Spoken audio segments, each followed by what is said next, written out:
connections between two different components also can seamlessly transfer electrical signal from semiconductor device to interconnect, interconnect to interconnect, and interconnect back to semiconductor device. So biggest problem with this exotic new nanomaterial, first fabricating those nanomaterial device itself and providing proper contact. So there are many different groups. They try to address this issue. One of them is Kaustav Banerjee, who's group in University of California, Santa Barbara. So in IEEE nanotechnology community, majority of the people do not like him because he thinks that he is the only authority in carbon nanotube. So it's like there are two different groups. Well, simply because most of the problems are yet to be resolved, and he had some ideas, but some other people do not like his ideas. He's actually more of a personality issue, less of a technical issue. I met him once in a panel discussion in Washington, D.C. Within 5 minutes, I exactly know why people do not like him. So, and then there are some other groups. They also looked into various methods in Europe as well as in North America. They looked at various methods to fabricate graphene nanoribbon, but still those are experimental approach. So the biggest challenge to implement graphene nanoribbon based interconnector device is the fabrication. There are some chemical process, vapor deposition process, and other process. Another challenge is for every semiconductor material, particularly for this thin monolayer material, you need to have a proper substrate on which the material should be deposited to form the monolithic layer or the channels. So they tried to use aluminum foil, they tried to use copper foil to deposit graphene to form this graphene sheet. So, and then they found out that the overall resistance of a single layer graphene nanoribbon with contacts and everything, the resistance is high enough and it cannot provide enough conductivity. So like if you open up any electrical wire, you will see that it's not one single cable wire. There's a multiple wire bundled together to actually increase the reliability as well as conductivity. Same thing, multiple layers of graphene nanoribbon can put together to form multi-layer graphene nanoribbon to kind of create a bundle, wire bundle type of structure. So then separating between these multiple layers is a challenge because you ideally expect that each layer is like one independent ribbon placed on top of each other, but practically some of the carbon atoms, instead of connecting in one two-dimensional, they will connect to the layer above and below, forming kind of a 3D graphite-like format. So this is one of the European projects in early 2000. They tried to compare and contrast multi-wall carbon nanotube with multi-layer graphene nanoribbon, their electrical performance. So for multi-layer carbon nanotube, again, how to fabricate it and how to analyze its conductance, capacitance, inductance, that is the electrical properties. And also when you put multiple layers together side by side, there will be interference. If you have two electrical wires side by side, if they're not getting exactly identical signal with identical phase and magnitude, there will be phase difference, there will be magnitude difference, so there will be interference, both capacitive interference as well as inductive interference. So inside multi-layer graphene nanoribbon, those interferences we call them transmission line behavior, though it needs to be analyzed, and that will determine its propagation delay and other electrical properties.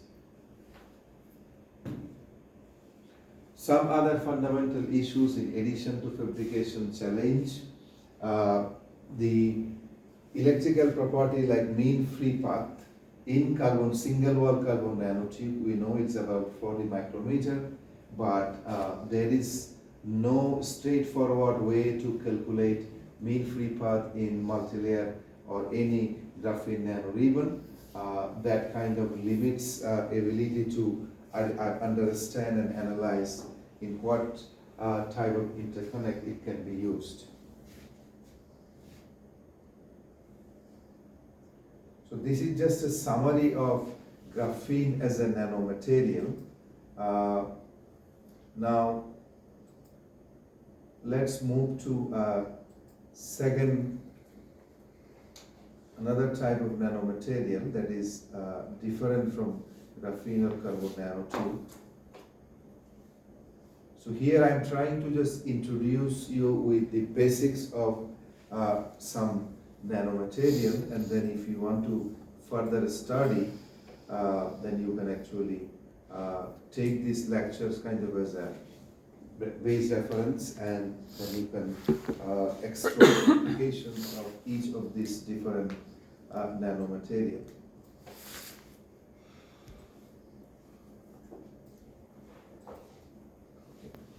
So this one, zinc oxide, about 30-40 years ago, all of a sudden it became a research tool, and then it's kind of died. And zinc oxide, the reason it got heavy attention from nanoelectronics community, because around 2000, a new areas, a new concept came into existence, the transparent electronics and flexible electronics. So that will be actually next big thing, in addition to new post-silicon technologies. In terms of form factor, flexible and transparent electronics, those will be the big things in future. Some foldable phones are already there, right? Samsung, Motorola, Apple I think hasn't, so some of them they already have foldable screen, foldable LCD, so foldable phones are there, but fully rollable, flexible, complete electronics, that means if you can roll your monitor like this poster, that will be your truly flexible electronics. Transparent electronics is just a piece of glass, but inside that transparent glass, all the micro electronic devices will be there. You will see, it will appear as a screen only when you turn it on. Other than it will be like a transparent piece of glass. And Samsung actually demoed it once, a transparent piece of monitor. That means through this monitor I can see you.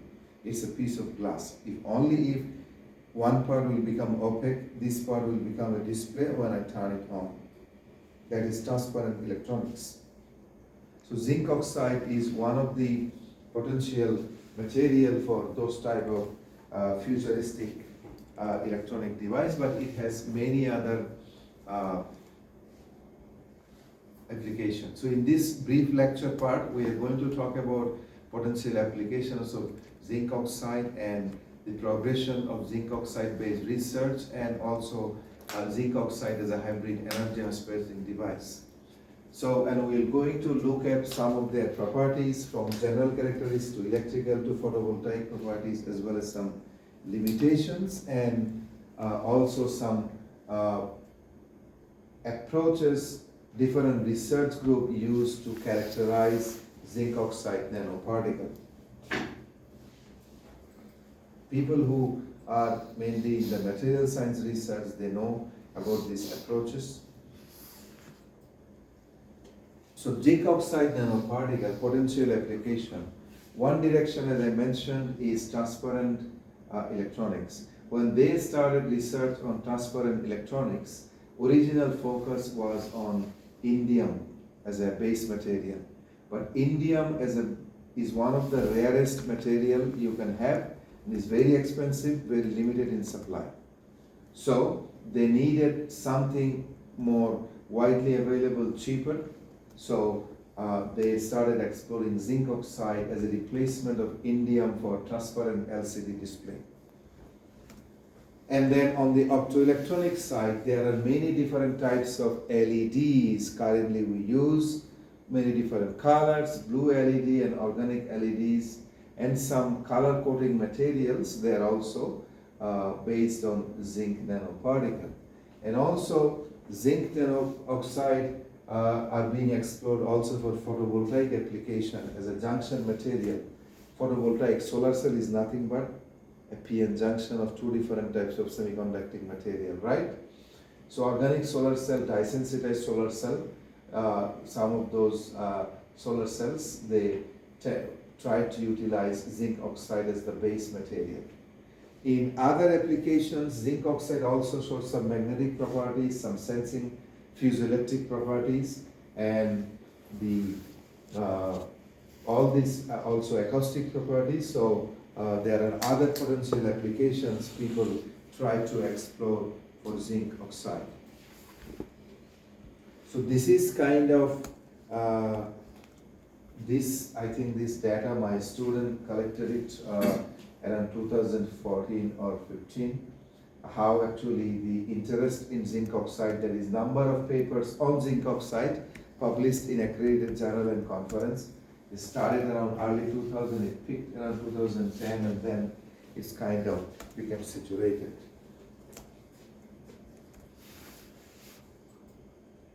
So general properties compared to other nanomaterials or other regular conductor, what zinc oxide offers? It has high conductivity. Optically, zinc oxide can be made transparent, so it is good for transparent electronics or a transparent device, and it is significantly less expensive and more widely available compared to indium. The refractive index is high, that is actually good for any optoelectronic application. Very high thermal stability, so that is for high temperature application. High heat capacity, so it is good for actually thermal conductivity, so it can dissipate heat faster. So system reliability increases with high thermal conductivity. So these are some beneficial and positive electrical, physical, and thermal properties of zinc oxide that made it attractive to micro and nano system design. Now let us elaborate on electrical property. So electrical band gap, the energy band gap between valence band and the conduction band, that is a very, very important indicator whether the material will act as a conductor, semiconductor, or insulator. And within different types of electronic application, whether it is going to use as a semiconductor transistor device or optoelectronics device or energy production device, or sensing device, that depends on this energy band gap. So one of the very important criteria in terms of energy property, energy band gap property, is to have tunable band gap. If through material and physical process, if you can achieve tunable band gap for any material, that makes that material very lucrative for wide range of application. For example, let's talk about photovoltaic application. What is a solar cell? A PN junction of two semiconductor. Electrical solar energy falls into that PN junction. Electron, so those solar energy photons, each photon comes with a certain amount of energy. So when that photon falls onto electron, some electron becomes free, jumps from valence band to conduction band, then you get solar photovoltaic electricity, right? That's how photovoltaic cell works. So to make an electron free from valence band to conduction band, you have to push that electron over that energy band gap. That is 3 electrovolts. So only the photon energy that has 3 or more electrovolt amount of energy can push that electron from valence band to the conduction band. But there are some photons will have less than 3 electrovolt. So those photons will not be able to free up any electron. So why solar energy efficiency, solar cell efficiency is still less than 15%? Because from the wide spectrum of solar energy, solar ray, sun ray, only a limited portion, 10 to 15% portion of that spectrum will have enough energy, photons of that limited spectrum will have enough energy, with enough energy to free up an electron from valence band to conduction band. Remaining 80 to 85% or 90% of spectrum of the solar ray, the photons will not have enough energy. But if I can tune the energy band gap, lower it and increase it, then I can capture much wider range of photon to basically free up electron. That way I can increase the efficiency of solar cell. That's just one example of having tunable band gap benefit. So optoelectronic device requires one type of band gap, semiconducting device requires one type of band gap, and other devices will. So having tunable band gap also makes it versatile in terms of application. And it has luminescent properties in the near ultraviolet and visible range, so that makes it attractive for some LED and other optoelectronic device. High breakdown voltage makes it more reliable. Ability to sustain dielectric field also makes it reliable. Lower electron noise, so makes it efficient in terms of signal integrity. So another unique property of zinc oxide is piezoelectric property. What is piezoelectricity? If you put pressure on certain material, that mechanical force is converted to electrical force across that material. That's property that the phenomena is called piezoelectricity. Mechanical energy or pressure converted to electrical energy, that phenomena is piezoelectric property. And zinc oxide displays some piezoelectric property. Zinc oxide can be made semiconducting, so its unique property, it's a piezoelectric property. Piezoelectric semiconductor. Typically, piezoelectric materials, they do not behave like a semiconductor. That means zinc oxide is suitable to produce any semiconductor device like solar cell, which will have also additional capability of piezoelectricity.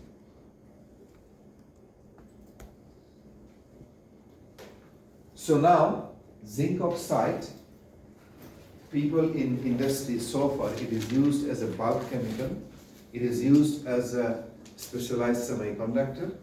Its unique set of properties so makes it attractive for a wide range of application, as we explained in the previous slide.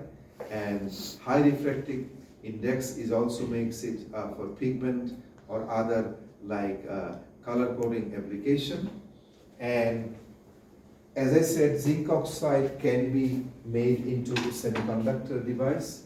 And when we talk about semiconductor device, we always need two types of semiconductor, N-type and P-type. It is observed that zinc oxide film in undoped state, it shows an N-type characteristics. But by doing proper doping, we can also convert it to P-type. So as I mentioned earlier, the semiconducting zinc oxide are explored for optoelectronics as well as transparent electronic application. So, with proper doping, zinc oxide can also be used as a conductor for limited scale application. It is not a good conductor like copper, aluminum, any other metal, but it is better conductor than any other temperature, any other semiconductor at high temperature. So, at room temperature, zinc oxide standard band gap is 3.3 electrovolt, but it can be tuned anywhere between 3 to 4 electrovolt by alloying with other material like magnesium oxide and cadmium. So wider bandgap zinc oxide, it provides luminescent property, so you can basically use LEDs in the ultraviolet and visible range. So photovoltaic application of zinc oxide. If you know about photovoltaic cell, there are two types of photovoltaic cell. One is semiconductor p-n junction based photovoltaic cell. The other one is organic photovoltaic cell, organic solar cell. Organic solar cells are like dry cell battery. You have a bucket full of electrolyte and an electrode is submerged into it. The bucket full of electrolyte is made of some organic composition, organic material. When sunlight falls onto that electrolyte, it releases electron. The electron is collected by electrode and sent outside, thereby producing the current.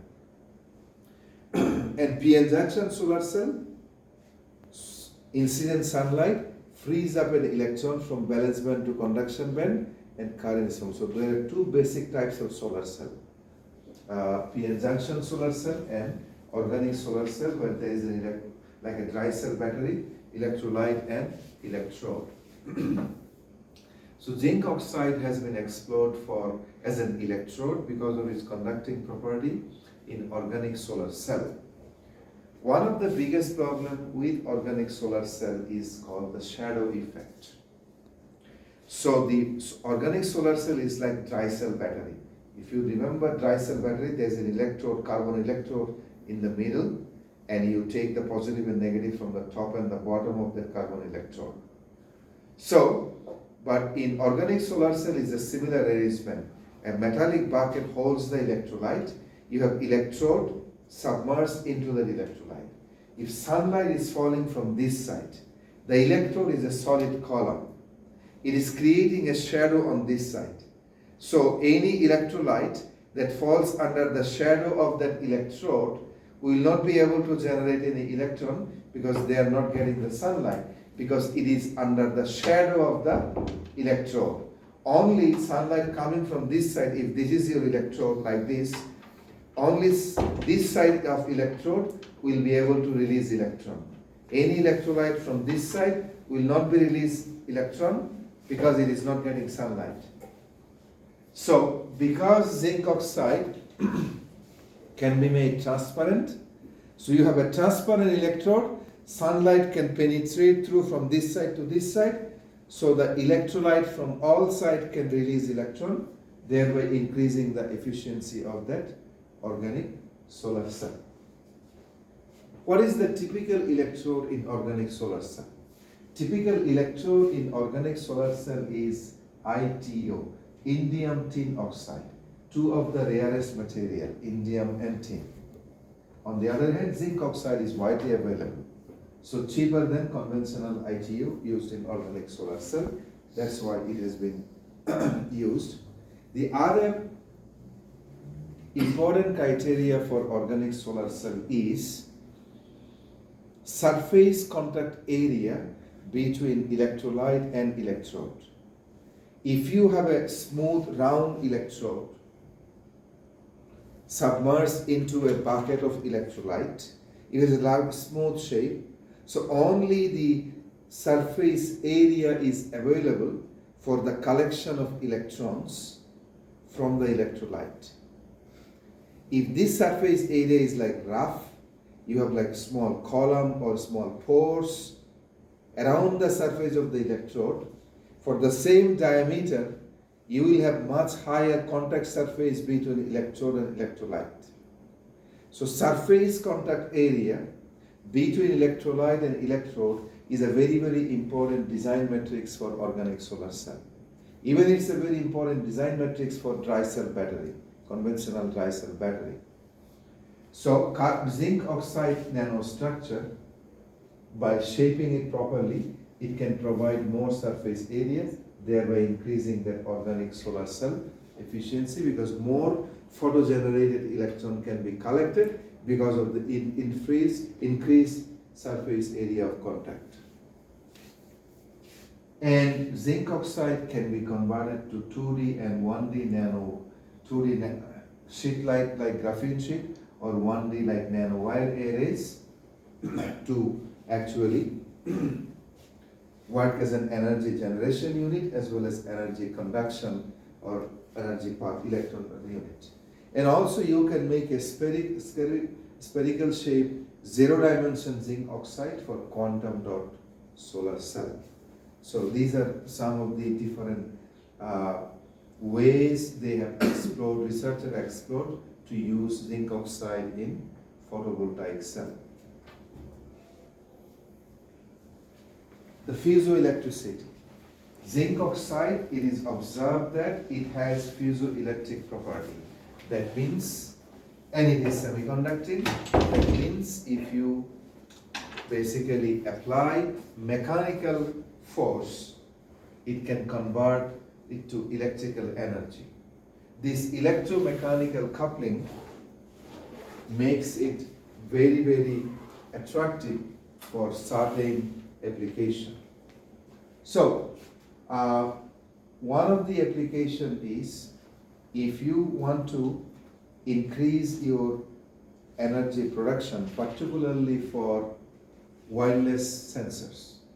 There are many types of embedded environmental sensors, even embedded human sensors. You cannot deliver the energy externally.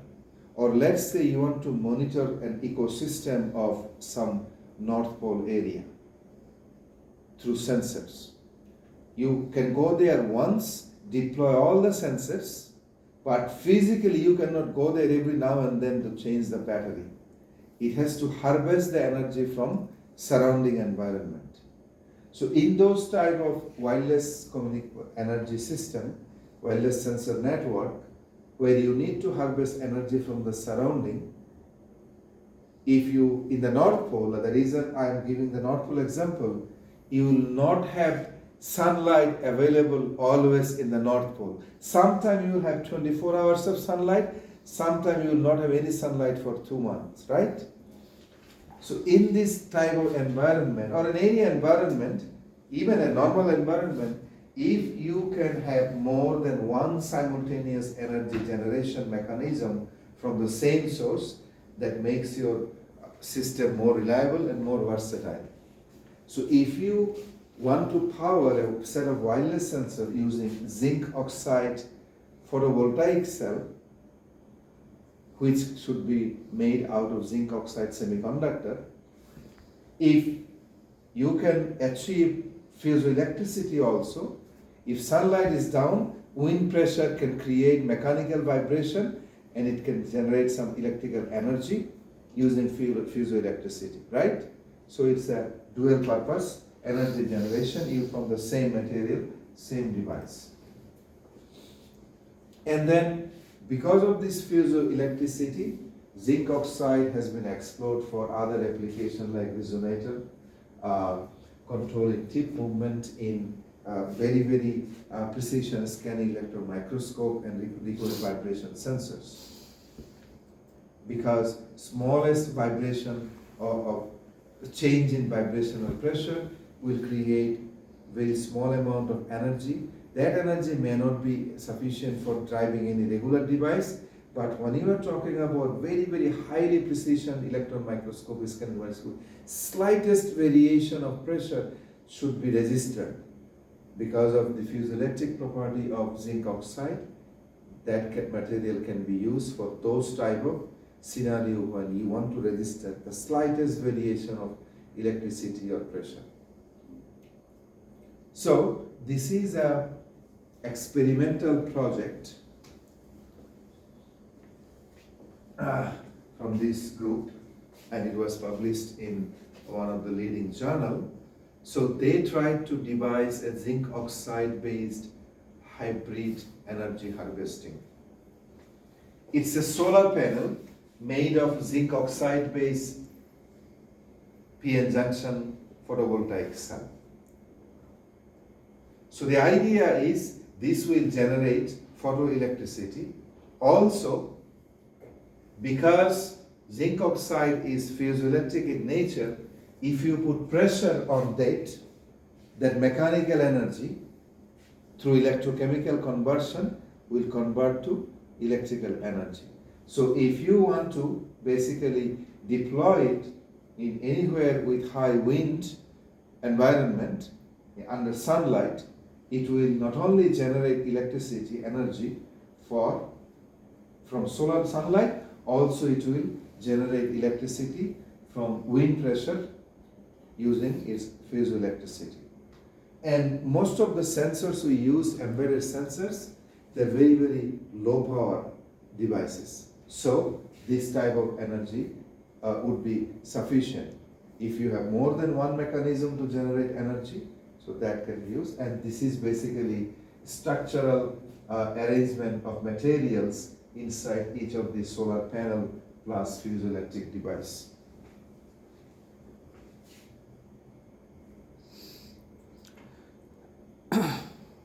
And also zinc oxide has been explored for different ferromagnetic application, because it is also observed that under certain material, physical, thermal condition, it shows ferromagnetism.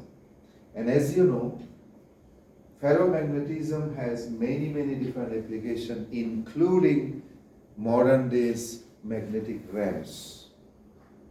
So magnetic devices are, particularly ferromagnetic devices, have wide range of potential applications, and some of those are already coming into existence, like RAM, magnetic RAM. So based on materials that shows semiconducting property as well as ferromagnetism, a new class of materials have become new toys for researchers, and those are known as DMS.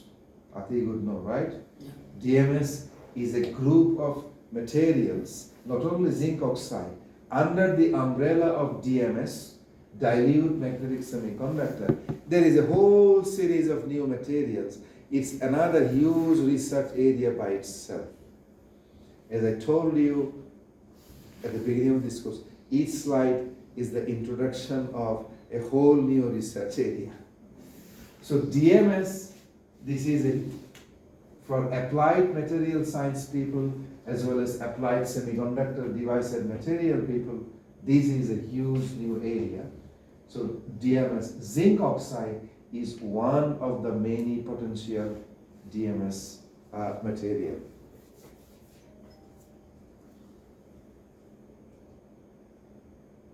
So there are other materials like you have iron, cobalt, nickel, magnesium, chromium. These are also show some sort of ferromagnetism.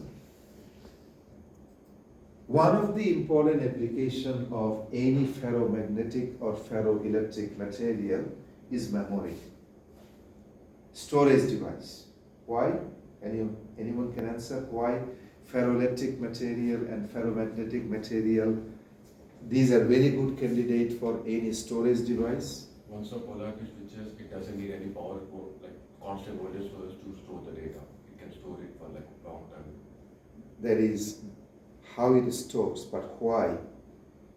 The most basic fundamental question is why any material that shows either ferroelectricity or ferromagnetism, why they are very good for any storage. Because it can store with the direction they are allocated. I'm looking for the key word. Because in its electrical or magnetic behavior, it shows hysteresis. Signal going up, it takes one path, signal going down, it takes another path. That means it remembers. Through his hysteresis behavior, it can tell you if this part is taken, it is going up. If this part is taken, it is going down. So you can interpret it as a high state and low state. That's all about information storage. Am I interpreting as a high state or low state? Depending on where you are in hysteresis loop, you are getting two possible states. Yes. I was almost close. Yeah, very close, but I was looking for. You explained it without using the term. So Yes. the hysteresis behavior, any materials, whether through magnetic property or electric property, if it can show hysteresis in its behavior, it is a good memory device. It's really basic of ferromagnetism, how direction can be manipulated. Yeah, ferromagnetism or ferroelectricity. In IB plane, if it's hysteresis, it's ferroelectricity.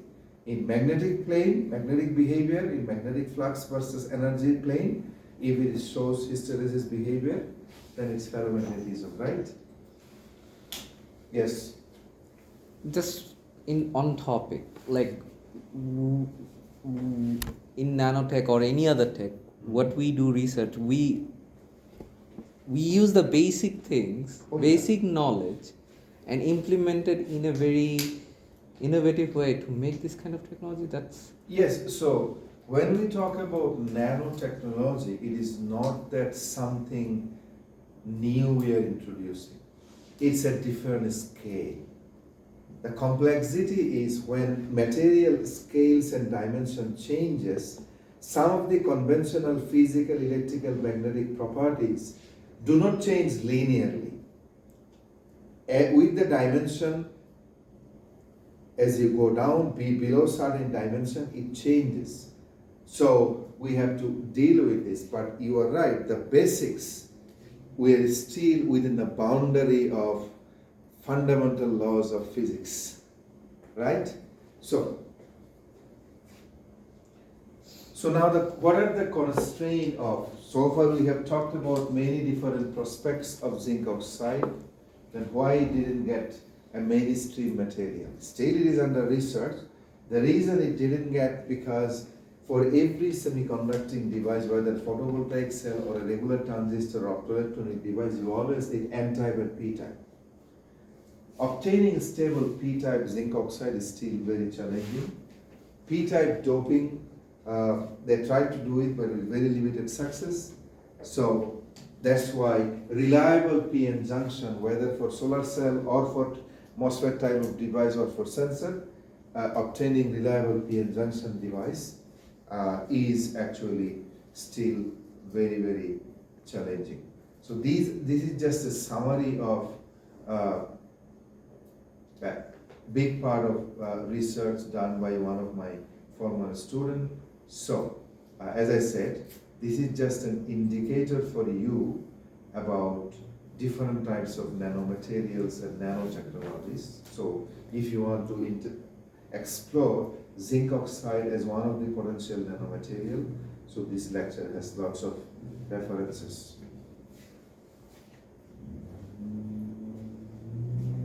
What's wrong with this? It's so slow.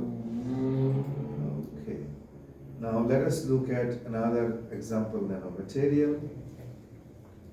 So around 2006 or 7, mainly US Department of Defense, they declared it as the new super material. Before that, it was graphene, was called super material. So from 2010 and onward, DoD started funding this any work related to molybdenum disulfide. They called it the new super, research community called it new super material. Still, it is showing much brighter prospect compared to graphene in some areas. So now let us look at molybdenum disulfide from electrical point of view. It has very high carrier mobility, making it very suitable for electronic application. Fewer layer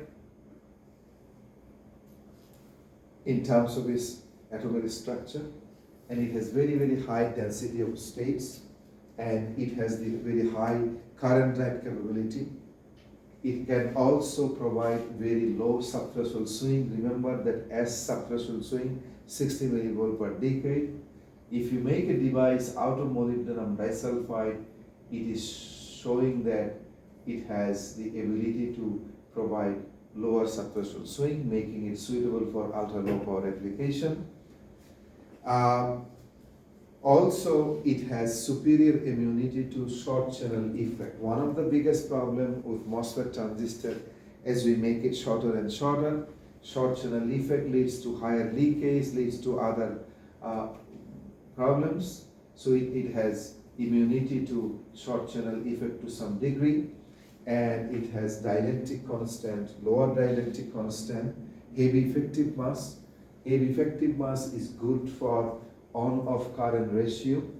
That means it is good for reducing leakage current, particularly in the standby mode. Another unique property, like zinc oxide, molybdenum disulfide, by playing with its structure and material composition, it has a tunable band gap. A single molecular layer molybdenum disulfide has a band gap of 1.8 electrovolt. Bulk molybdenum disulfide has an indirect band gap of 1.2 electric volt. Now I am introducing here two different terms, direct band gap and indirect band gap. Anybody can tell me what is direct band gap and what is indirect band gap? Can I borrow your sign pen? The requirements is face to face. So not face to face, then it's indirect. So direct, so the highest state of valence band and the lowest state of conduction band, if they are aligned, we call it direct band gap material. If they are not aligned, we call it indirect band gap material. Each group has wide range of application. So, for any material, whether it is suitable for electronic, optoelectronic, photovoltaic, or any other potential application, electronic application, it depends on two properties: energy band gap and whether it is direct or indirect, right? So if one material can give you lower and higher band gap as well as direct and indirect band gap, that means that material is more versatile than any other material candidate. So that's why they call it the new super material, because it has the ability to achieve a tunable band gap between 1.3 to 1.9 electrovolt. It can give you a direct band gap or it can give you an indirect band gap. This range of band gap in terms of absolute value of the band gap and the nature of direct and indirect band gap makes it suitable for a very wide range of application.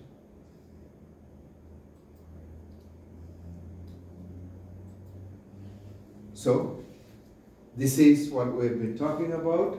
Monolayer molybdenum disulfide is a direct band gap material.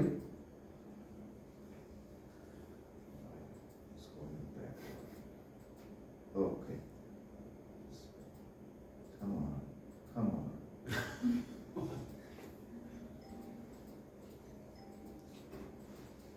Yeah, finally. So multi-layer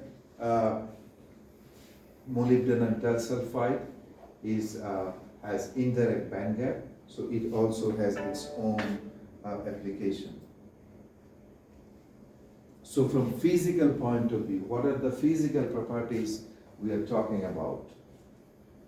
Structurally, bulk MOSFET, bulk molybdenum disulfide is similar to bulk graphene, which is called graphite. You have to separate single monolayer molybdenum disulfide 2D structure from bulk molybdenum disulfide. So, single layer molybdenum disulfide, it is pretty much like graphene, but it is slightly different. Graphene is a single layer of carbon arranged in honeycomb shape. But in molybdenum disulfide, you have a molybdenum, you have a sulfur up, you have a sulfur down. So it's slightly different in structure, and it is also very, very strong covalent bond 2D structure. So this strong covalent bond and flat 2D nature of monolayer molybdenum disulfide and that strength it has makes it very suitable for dimension scaling. The problem with the bulk material is if you scale it too much, then the material stability is affected because it becomes too much brittle. But if the material atoms are bonded in 2D monolayer with strong covalent bond, it is very difficult to break down those bonds, so you can cut them into much smaller pieces. Still they will maintain, each piece will maintain its material integrity. But if you have if you have a piece of cake, bulk form, slicing into small piece after certain, it will break down.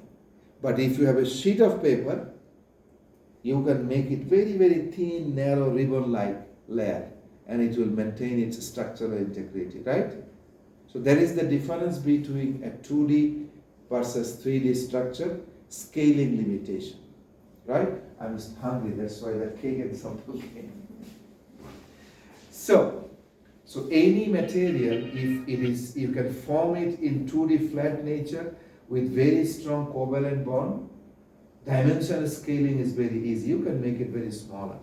So this flat nature of also intrinsic lower surface scattering, that means when electron is flowing, you have only one defined direction. It cannot go up or down.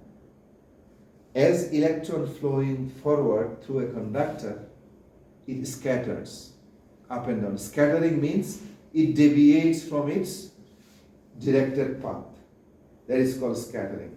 But in 2D flat layer of material, there is no room for scatter. It will move forward, so it will direct all of its energy in moving forward. So it will have much higher speed. So the thickness MOS2 is extremely thin because of this flat nature, and the thickness is in the range of only 6.5 angstrom.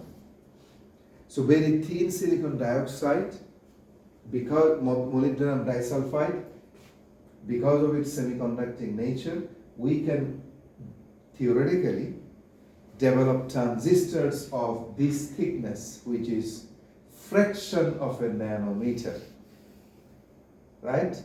Fraction of a nanometer. Nano is 10 to the power minus 10. Angstrom is 10 to the power minus 12, right? So that's what, so theoretically, if molybdenum disulfide can sustain its structural integrity at that thickness, that means we can make transistors of very, very, very, very narrow dimension using molybdenum disulfide if you can resolve other issues. Also, it can be integrated with a high K material. It is important to, this ability is important because why high K material? Because the insulation we use in MOSFET device, silicon dioxide, it has to have certain dielectric property, certain value of K, to achieve its gate control. In some places we need high K dielectric, in some places we need low K dielectric. Particularly in the gate material of the transistor, we need high K dielectric so that we can produce higher electrical field for less energy. So it can be integrated with high K dielectric, that is a good, and it is chemically very robust. It can sustain up to 1100 degrees centigrade. That means it is suitable for extremely high temperature application. So molybdenum disulfide is one of the representative material for 2D TMDs, right? So, Adil, can you explain what is TMD? Transitional intermediate. So, how it is different from any traditional material in terms of material structure?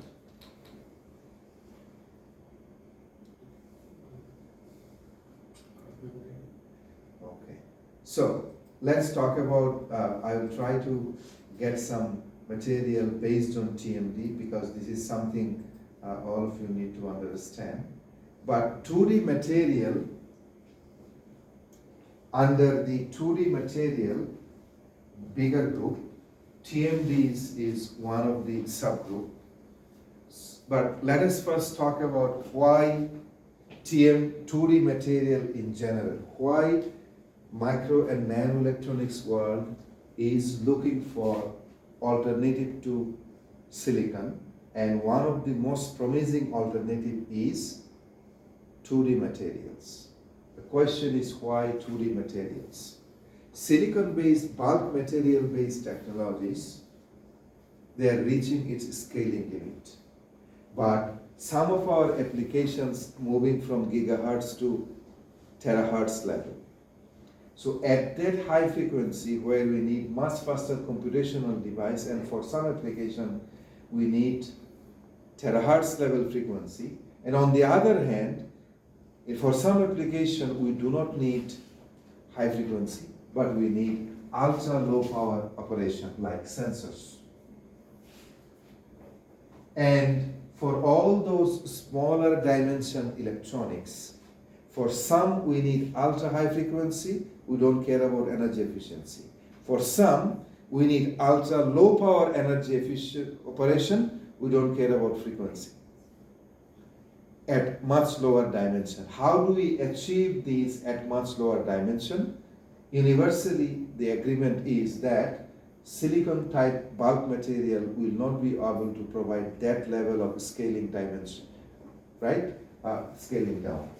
2D material, because of its structural benefit or advantage we explained in the previous slides, it has the potential to provide solutions for both ultra high frequency and ultra low power application because of its structural property as well as unique electrical characteristics. Because of its 2D flat nature, unidirectional defined current direction, it is easier to control current, so it is easier to manage power consumption. And because of its ability to scale down and ability to maintain current integrity in one direction, we can also operate it at a much higher frequency without less trouble. So 2D materials, because of its all these beneficial property, it can be used for transistors that can be switched at much higher speed than compared to conventional MOSFET transistor. So these are continuous some of the motivation for 2D materials. 2D materials leads to low surface scattering. We mentioned that it is good for dimensional scaling, it is good for high electrical integrity, and that makes it actually very suitable for to make transistors with high on to off current ratio. Off currents are the currents that are leakages. Unwanted current. On current is the current that you want to use. So high on-off current ratio is a very important parameter.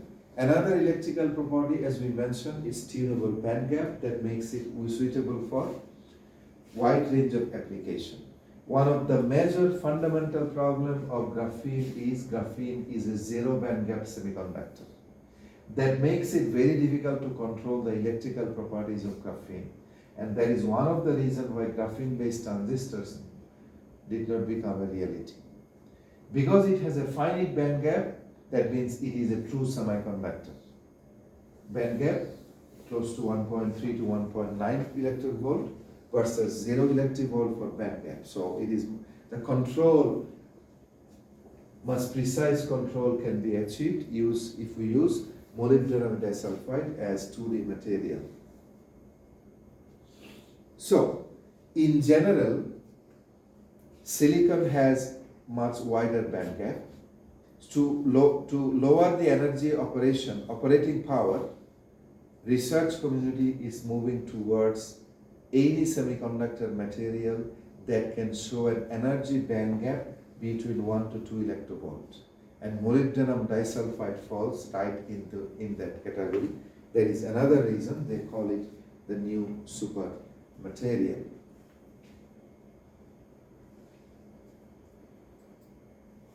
So now let us do a side-by-side comparison of molybdenum disulfide and graphene.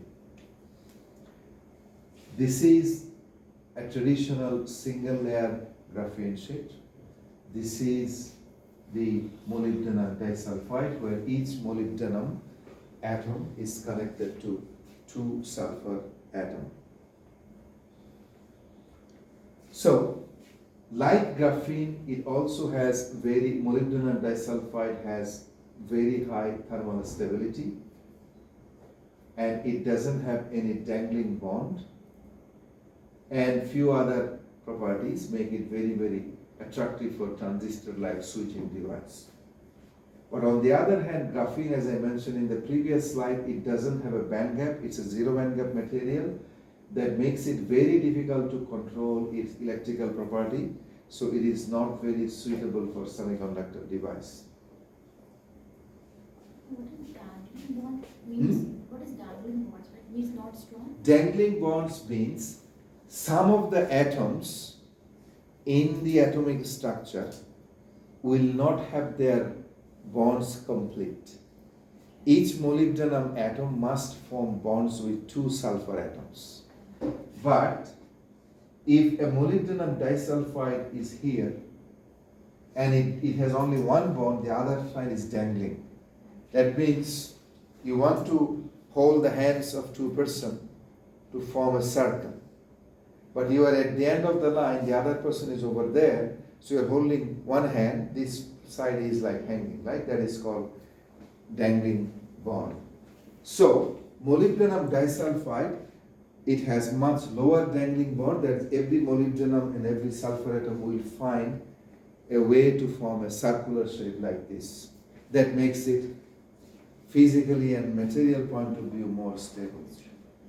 So if we say that a sulfur is not making bonding, so it should like, it is charged or it is... It should Well, be, there will be some dangling bond, but overwhelming majority of this, they will find a bond. But the question is, if there are dangling bonds, a sulfur or a molybdenum atom which is not fully bonded, the question is whether it will create any charge instability. Maybe, I think someone who is doing at the atomic level analysis or material level analysis, that can be investigated, but in the paper I have read, I didn't see, I didn't encounter any such question, I didn't see any type of research, so I'm not able to answer that question right now.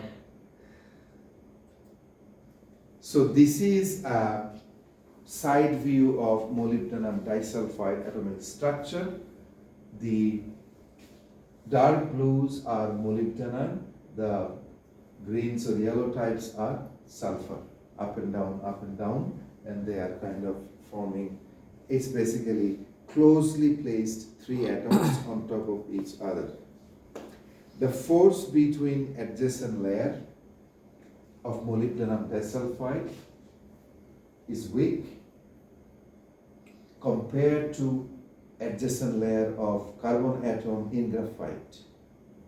That means it will be much easier to separate one layer of molybdenum disulfide from another layer of molybdenum disulfide. If interlayer bonds or attractions are much stronger and there are more vertical 3D connections, it will be much more difficult to separate from a bulk to a single layer molybdenum disulfide. So in molybdenum disulfide, there is another unique observation. Physicists or material scientists found. There is a linear relationship between the thickness or the number of molybdenum disulfide and the band gap. If you put more and more molybdenum disulfide layer from single layer to multi-layer, it increases the band gap. So in a particular electronic device structure, you can determine, do you want to put a single layer, 2 layer, 3 layer, 4 layer, 5 layer molybdenum disulfide to form the channel. Thereby you can kind of have a control on what band gap you want to achieve. So these are, but still it is theoretically displayed. Physically achieving the required number of layer and properly contacting them between two source and drain contact or electrodes, those are still processing, those are still challenges to be resolved. So overall, molybdenum disulfide is still in the very early stage of research. So whenever federal agencies declare funding program, hundreds of thousands of people apply, a few handful of them they get funded. So initially lots of publication comes out. Now there is steady, stable research going on in research. And then if somebody finds a groundbreaking application like this guy, Saif Salahuddin in Purdue, where he got this application of negative capacitance into a device structure, it became a whole new area by itself. So if somebody comes up with a groundbreaking idea to utilize these unique properties of molybdenum sulfide in any actual application, then you will see another spike that everybody is trying to figure out how to improve their application or how to find new applications of that molybdenum disulfide. So among other properties, because of its ultra thin carrier structure and it has strength, tensile strength, if you make a 1 nanometer thick molybdenum disulfide layer and compare it with a 1 nanometer thick stainless steel, it has 30 times more tensile strength, and it has a breakdown voltage of 5 times 10 to the power 7 ampere per centimeter square electrical breakdown voltage, which is 50 times higher than copper. That means it is more reliable electrical conductor if it can be used properly. So, in terms of application, people explore different potential applications of molybdenum disulfide. Some people explore it for chemical sensors, photovoltaic detectors, memories, transistors, field effect transistors, tunneling field effect transistors. One of my former PhD students, he partially did a work on molybdenum disulfide based tunneling effect. Some communication application, particularly some people are exploring, actually the Air Force project was specifically for molybdenum disulfide based transistor for gigahertz to terahertz application. So those, and also laser, LED and other photonic and optoelectric application, those are also, and it is also observed that it shows ferromagnetism, that is hysteresis behavior, which makes it suitable for memory application. So the question is, what are the challenges that need to be overcome, resolved before we can use molybdenum disulfide? Currently, the entire process is developed for silicon, copper, and aluminum, silicon dioxide, few selected material. So the process compatibility with the current industry capability, experimental capability, lab capability, that is the number one challenge. You have to develop those process, experimental setups and methodologies from scratch.